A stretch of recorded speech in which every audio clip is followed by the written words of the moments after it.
कांग्रेस के पराक्रम कार्यक्रम के तहत पूर्व मुख्यमंत्री स्वर्गीय वीरभद्र सिंह की अस्थियों को कामगार बोर्ड के चेयरमैन बाबा हरदीप सिंह, जिला प्रवक्ता योगेश्वर राणा और ब्लॉक अध्यक्ष हुस्न चंद ठाकुर ने शिमला से लेकर नालागढ़ पहुंचे। नालागढ़ में अस्थियों को वार्ड नंबर 9 के बावड़ियों वाले मंदिर में रखा गया है। 17 जुलाई को सुबह पंजाब के कीरतपुर साहिब के पतालपुरी के साथ लगती पवित्र नदी में इन अस्थियों को विसर्जित किया जाएगा।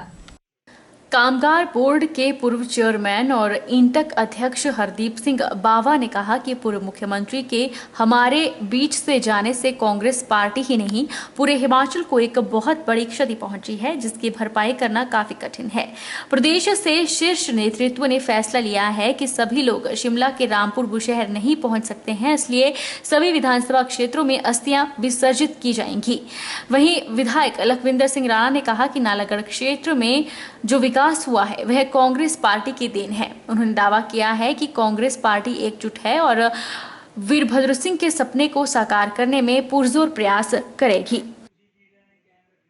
और सभी हिमाचल प्रदेश के 68 विधानसभा हलकों में इन अस्थियों को वहां के पवित्र स्थान, पवित्र नदियां में इनको विसर्जन करने के लिए ये कार्यक्रम जो है वो पार्टी के द्वारा दिया गया। इसी कड़ी में आज ब्लॉक कांग्रेस के हमारे नालागढ़ के अध्यक्ष हुस्न ठाकुर जी और राणा जी और हम सब लोग शिमला से पार्टी कार्यालय से राय साहब की अस्थियां यहाँ लाए हैं। इन अस्थियों को जो है वार्ड नंबर 9 का जो हमारा मंदिर है उस मंदिर में जो है वो रखा जाएगा और कल 16 तारीख को 12 बजे से 1 बजे जो है एक शोक सभा का आयोजन जो है वो ब्लॉक कांग्रेस कमेटी के द्वारा रखा गया है, जिसमें हमारे पूरे हलके से विभिन्न पंचायतों से, शहर से लोग आएंगे और अपनी संवेदना जो है वहाँ राज साहब के प्रति जो है वो प्रकट करेंगे। आज हमें अत्यंत दुख है कि हमारे हिमाचल प्रदेश के पूर्व मुख्यमंत्री जो बहुत लंबे समय तक जिन्होंने हमारे इस प्रदेश की और देश की सेवा की है, आज उनकी जो अस्थियाँ हमारे यहाँ पर नालागढ़ ब्लॉक में पहुँची है। क्योंकि राज साहब के बारे में कोई हिमाचल प्रदेश का ऐसा व्यक्ति नहीं है जो उनकी छवि के बारे में नहीं जानता, जो उनके बारे में नहीं जानता। जितना उन्होंने हिमाचल प्रदेश के लिए किया, मुझे नहीं लगता कोई और मुख्यमंत्री ने इतना कुछ किया होगा। चाहे विकास के कामों की बात करें, चाहे किसी के पर्सनल जो काम है उनकी बात करें, पूरे प्रदेश में सबसे लंबे समय तक जो है उनको मुख्यमंत्री करने का जो है शिप करने का मौका जो है उनको मिला। 17 जुलाई को बिलासपुर के गोविंद सागर झील में भी राजा वीरभद्र सिंह की अस्थियां विसर्जित होंगी, जिसको देखते हुए नैना देवी के पीडब्ल्यूडी रेस्ट हाउस नमहोल से अस्थि कलश यात्रा निकाली गई, जिसमें कांग्रेसी कार्यकर्ताओं और नेताओं ने न केवल भाग लिया बल्कि पुष्प श्रद्धांजलि अर्पित कर उन्हें नमन किया। हिमाचल प्रदेश के 6 बार मुख्यमंत्री रहे वीरभद्र सिंह के निधन के बाद उनकी अस्थियों को प्रदेश के अलग अलग विधानसभा क्षेत्रों की नदियों और झीलों में विसर्जित किया जाएगा। 17 जुलाई को बिलासपुर के गोविंद सागर झील में राजा वीरभद्र सिंह की अस्थियां विसर्जित की जाएंगी। आज कलश यात्रा नमहोल से ब्रह्मपुखर होती हुई कोठीपुरा कल्लर होते हुए स्वारघाट के लिए रवाना हुई, जहां श्रद्धांजलि कार्यक्रम के बाद रात भाखड़ा के भरतरी मंदिर में अस्थियां रखी जाएंगी, जहां से कल यानी 17 जुलाई को पदयात्रा के रूप में कलश यात्रा निकालकर भाखड़ा स्थित गोविंद सागर झील में अस्थि विसर्जन किया जाएगा। वहीं कलश यात्रा में मौजूद नैना देवी के कांग्रेस विधायक रामलाल ठाकुर ने कहा कि प्रदेश के चहुमुखी विकास के लिए राजा वीरभद्र सिंह को हमेशा याद किया जाएगा और प्रदेश की जनता अपने अपने इलाकों में हुए विकास कार्यों को जब भी देखेगी तब उन्हें वीरभद्र सिंह याद आएंगे। वीरभद्र सिंह की ये यात्रा जो है वो यहीं पे समाप्त नहीं होती है, क्योंकि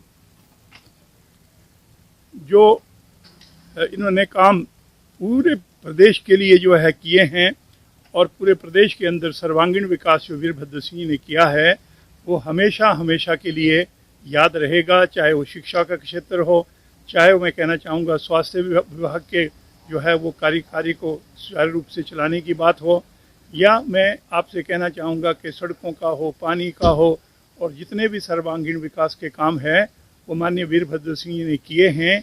ये काम उनको हमेशा हमेशा के लिए जो है वो लोगों को याद कराते रहेंगे। और मैं आपसे ये भी कहना चाहूँगा कि शायद ना तो पीछे कभी ऐसा नेता हुआ होगा और ना कभी आने वाले समय में जो है वो इस प्रकार का नेता जिसने सर्वांगीण विकास किया हो, हिमाचल प्रदेश को ऊंचाइयों तक लेके गए हों। शायद मैं कहूँगा कि इस प्रकार के नेता की जो कमी है वो हमेशा खलती रहेगी।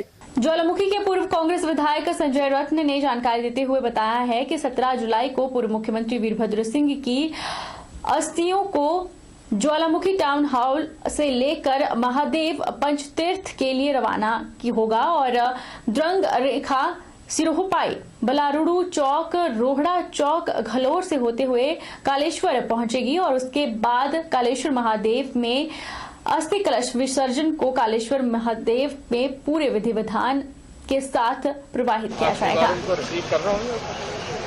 मेरे लिए तो अस्तु नहीं राजस्थान हुए। आज ज्वालामुखी में जो कुछ भी हुआ वीरभद्र सिंह की देन है और मैं जहाँ पे पहुँचा हूँ वो भी वीरभद्र सिंह की देन है।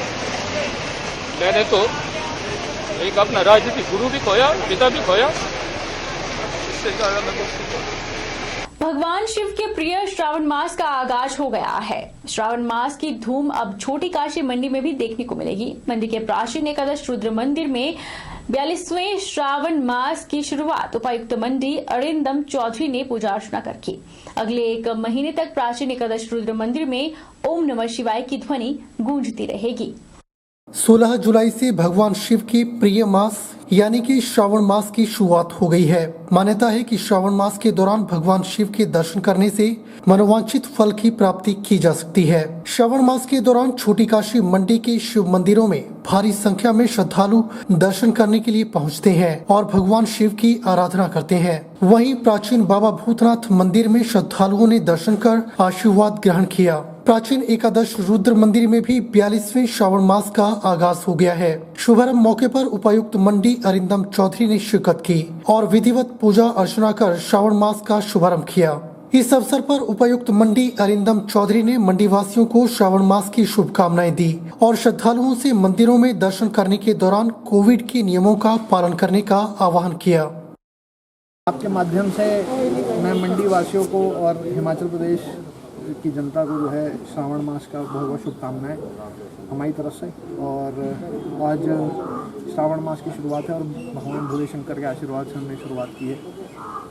लोगों से आग्रह रहेगा कि कोविड प्रोटोकॉल्स का पूरा पालन किया जाए और घर से बाहर निकलें तो मास्क पहन के निकलें और सब सुरक्षित रहें, इसी में सबकी भलाई है और भगवान भोलेनाथ की कृपा हम सब पर बनी रहे। वहीं मंदिर के पुजारी स्वामी सत सुंदरम ने बताया कि कोविड के नियमों को ध्यान में रखकर 42वें श्रावण मास महोत्सव का आयोजन किया जा रहा है और श्रावण मास महोत्सव के दौरान भगवान शिव की ओम नमः शिवाय का जाप निरंतर जारी रहेगा।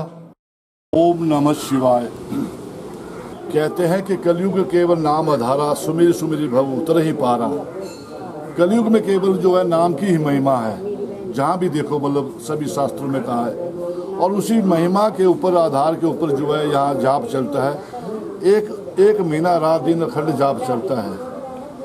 बोलने को तो बड़ा लगता है आसान बात, मतलब बीच में कभी रात को कभी कोई आए ना आता है तो उसका भी ध्यान रखना पड़ता है। मतलब हर टाइम एक आदमी को अलर्ट ही रहना पड़ता है। तो 24 लोग जो है इसमें जो है चेन बनी होती है, एक घंटा जो है सब लोग जहाँ पे बैठते हैं और निरंतर चलता रहता है। दूसरा फिर लंगर की व्यवस्था समय ऐसा है पर फिर भी मतलब 11 बजे से 1 बजे तक जो है हम लोगों ने जो है लंगर की व्यवस्था की है। जो भी उसमें आए प्रसाद ग्रहण भगवान का करे, पर जो है सोशल डिस्टेंसिंग का और मास्क का जो है मतलब होना जरूरी है मतलब उसमें। वहीं श्रावण मास महोत्सव के आयोजन को लेकर श्रद्धालुओं में खासा उत्साह देखने को मिल रहा है। श्रद्धालु भगवान शिव के दर्शन कर अपने आप को काफी प्रसन्नचित महसूस कर रहे हैं। बड़ी अद्भुत एक कल्पना है जो साकार कर रहे हैं स्वामी सत सुंदरम जी, जिनके द्वारा पिछले 41 साल से लगातार बिना रुके हुए यहाँ इस आयोजन को किया जा रहा है, जिसमें कि भंडारा होता है, जिसमें 24 लोग एक घंटे के अंतराल में जाप करने बैठते हैं ओम नमो शिवाय का, अखंड ज्योति प्रज्वलित रहती है। हालांकि पिछले साल कोरोना और इस साल भी हालांकि कोरोना अभी भी खत्म नहीं हुआ है, तो इसको थोड़ा सीमित रूप से मनाया जा रहा है, लेकिन लोगों के हर्षोल्लास और स्वामी जी के जोश में कोई कमी नहीं है। श्रावण महीने की ज्वालामुखी में बारिश से शुरुआत हुई है। ठंडी ठंडी फुहारों में भक्तों ने ज्वाला माता और शिव भोले के दर्शन किए। इस दौरान सभी श्रद्धालु भक्त भोलेनाथ और माता ज्वाला से प्रार्थना कर रहे हैं कि शिव और माता ज्वाला पूरे विश्व में महामारी कोरोना का सर्वनाश करें। श्रावण मास के पहले दिन शिव मंदिर में भक्तों ने दूध, जल, बेल और धतूरे से शिव की पूजा की। श्रावण मास के पहले दिन ज्वालाजी में स्थित सभी शिवालय भोले के जयकारों से गूंजे। मंदिर में सुबह से ही सोशल डिस्टेंसिंग में श्रद्धालुओं ने दर्शन किए। ज्वालाजी शक्तिपीठ में गुप्त नवरात्र भी जारी हैं और दूसरी ओर सावन मास की संक्रांति से श्रद्धालु दर्शनों को पहुंच रहे हैं। पुजारी अविनेंद्र शर्मा ने बताया कि श्रावण मास शिव भोले शंकर का महीना है। इस मास में रुद्रिका पाठ, शिव तांडव पाठ से शिव की उपासना करनी चाहिए।